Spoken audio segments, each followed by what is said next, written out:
So mga idol, meron tayong bubuing Kinesis na yung TY400S Carbon. Tapos ang kanyang mga kasama ay yung KTM na rim na naka Shimano MT401. Yung kanyang rotors is 180 yung harap, 160 yung likod. No? So naka Schwalbe Thunderbird tayo na pang crit yung kanyang pattern na ngayong gulong. No? So ang cockpit naman niya, naka-Koreac tayo seat post, no? Tapos dito naman yung iba niyang parts, no? Napapansin niyo, naka-Koreac din siya. Stem, tapos polygon ata tong kanyang handlebar. Tapos yung group set niya is Japsui, naka-Jore tayo na 12 speed 1151, Jore M6100, Jore M6100 shifter. Tapos ang kanyang RD is XC, no? Kung mapapansin niyo, may mga gas-gas is bubuin lang po namin ito, no? So meron tayong saddle na KTM, handle grip na Merida, no? So ayan yung kanyang logo. Kanyang brake naman is ayun, naka MT200 tayo. Tapos yung pedals niya is KTM, no? So expect natin galing to sa chop suey na bike na KTM, no? So malamang sa malamang naka-upgrade na yung KTM niya kaya magbubuo siya ng isa, no? So ayun, isa-isahin natin ng pagbuo mga idol.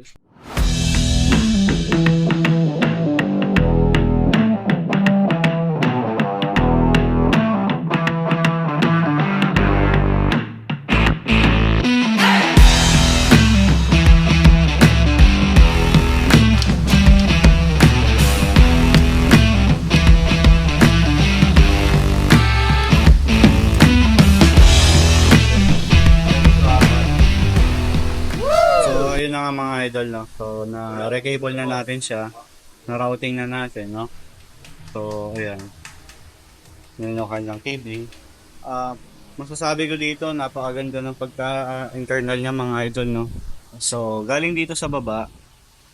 Tapos, tagos pa siya dito sa chainstay, no? Yun yung cable niya.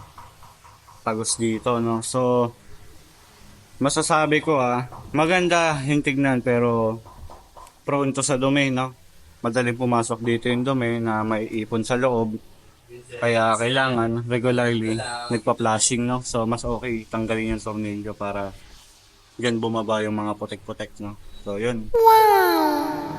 So yun mga idol, tapos na natin i-build yung Kinesis na YT400S na 29er na ginawang crate ni boss na pang HC yung frame, no? So makikita nyo napaka-masya ng kanya fork, no? Makikita nyo total. Tang kamay kasi dito. Pero masasabi ko, ganda rin. Ayun, so unahin natin yung group set, no? Naka Shimano M6100 na shifter, tapos MT200 na brake set. Tapos ang kanyang RD naka XT.